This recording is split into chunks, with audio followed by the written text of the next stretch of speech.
What's up guys, it is that Pentagon. I'm here again with another video, and today we're going to be talking about the new island raid. I do want to give my thoughts real quick before we actually talk about the update itself, and I'm going to be talking about the whole thing that I'm having an issue with. So I had an issue reading this, and it kind of ticked me off because I was really annoyed because this is basically a new event. I'm gonna tell you guys that this is literally a new event, but they plastered the name Island Raid on it. There's nothing similar to Island Raid in the previous format, and I think if you're gonna remake an event, like for example, changing the days allocated to the event and changing, how registration works, changing maybe a few of the features, that's like a remake, right?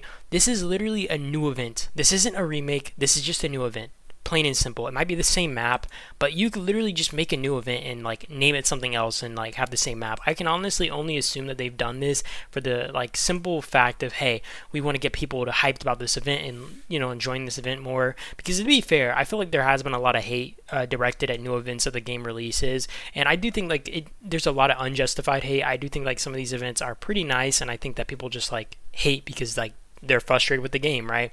And I do understand it from that perspective, but I just find this to be a little bit annoying because I think one thing I really loved about Island Raid was the simplicity of it. It's get in and fight. It's basically Archipelago Raid without all the complications of having to communicate with 20 alliances and all their R4s and have a bunch of group chats and make a bunch of agreements about, hey, who do we ally with? And you have to agree with every single leader in your legion and all this type of stuff, and it can just be very annoying and very frustrating. Whereas Island Raid was much more simpler. Obviously there is still a dynamic of diplomacy and stuff, but it is much more cutthroat and stuff, and it's what made Island Raid really great.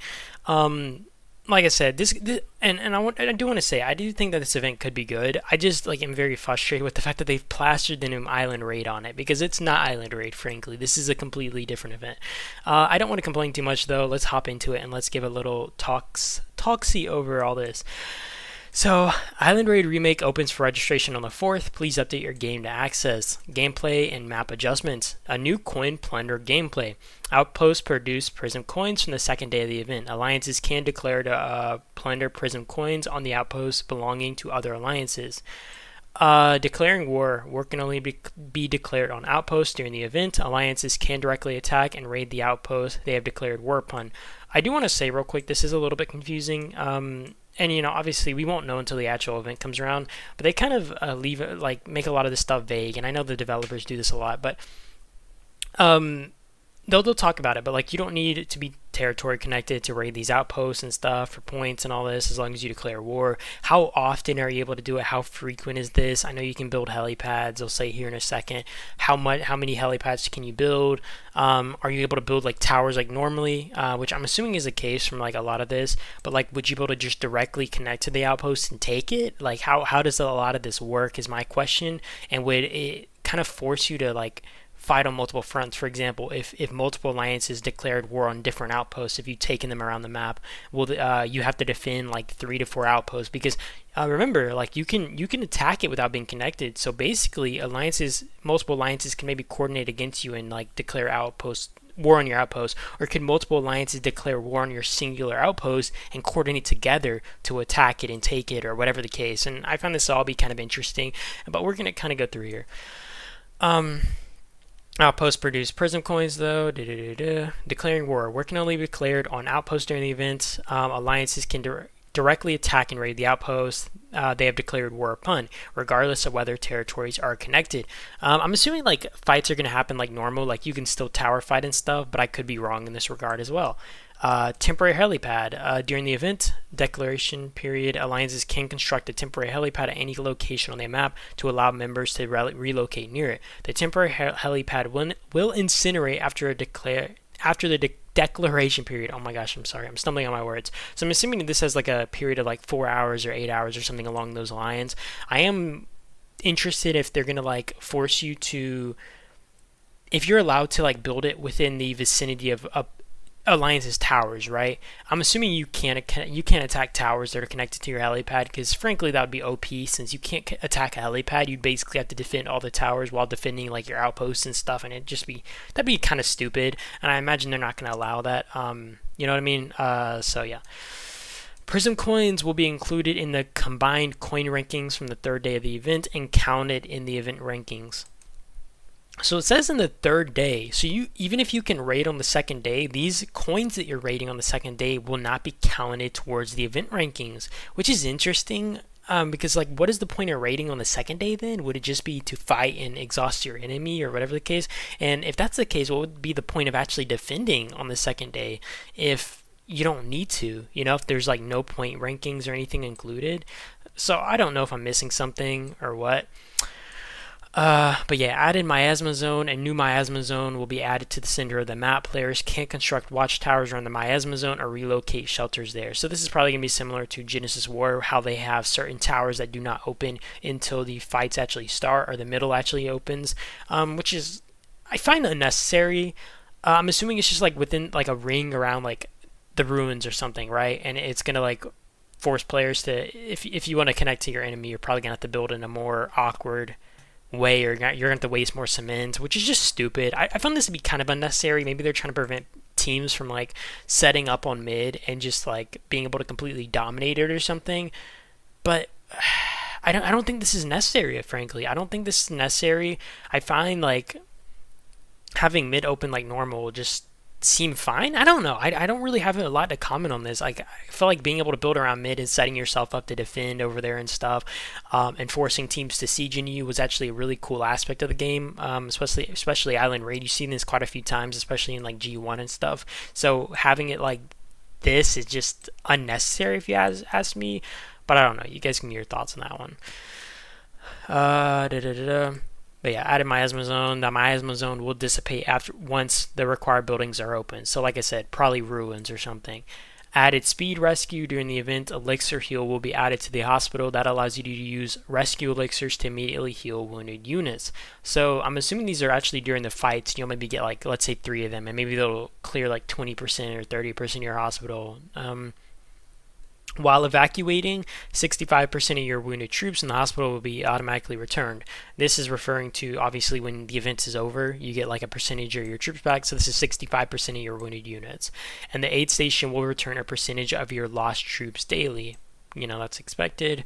War Meets War adjustment. The original War Meets War event will be converted into an island trial event that grants trial coins. An island store will also be added. So I feel like War Meets War would be fine still. I'm assuming this is something like Archipelago Raid, have they had that store, but even Archipelago Raid has the store and has War Meets War, so completely removing War Meets War, I mean, I guess they're just changing it up, but it just seems unnecessary and weird. Rule adjustments. During the duration, the event duration will be changed to 3 days. I think with Island Raid, this made a lot of sense. I think one of the issues that people complained about was the event duration. I mean, this is obviously a new event, so we can't tell if this is like, you know, something like people will really like. But frankly, I do think like event duration can be very aggravating. You know, like if Genesis War was longer, I think one reason they shortened the event duration is because it was just overly lengthy and it was unnecessary and kind of exhausting, frankly.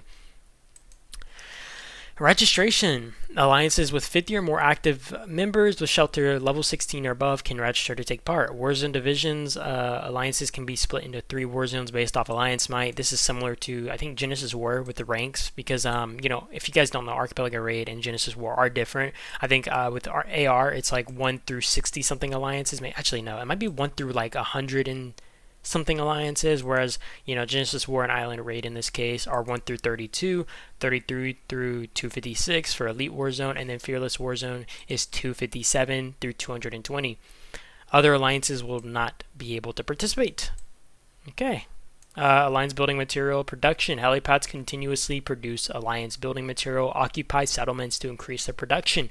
This is kind of fair to me. I think one thing that I had an issue with about like Island Raid donation system, and I honestly still don't mind the donation system if they kept it, but I do think one like faulty area is people could literally have like, you know, baby accounts and stuff that are like, you know, 50k might just like spam donate, right? Whereas like a normal alliance who doesn't have all these accounts are gonna be very behind in a group that does, right? Like if you just have 70 normal members who are donating on a regular basis, whereas you might have a full alliance, you're the same might, but you have a bunch of sorry, I clicked on that by accident. You have a bunch of what's it called? dang, I freaking lost my footing. But you have a bunch of, bot accounts that are obviously just donating resources, and it gets you ahead, and you're able to place more towers and stuff, and it's a bit annoying and lengthy and whatnot. Alliance building material production, helipad, continuously produce alliance building material. Yeah. So occupy settlements to increase that. So, what's it called?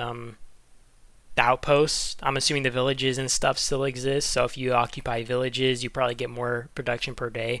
But this also is interesting because if you just get yours taken, you're obviously going to get less material. So you're going to be slowly getting left behind by other alliances in that regard.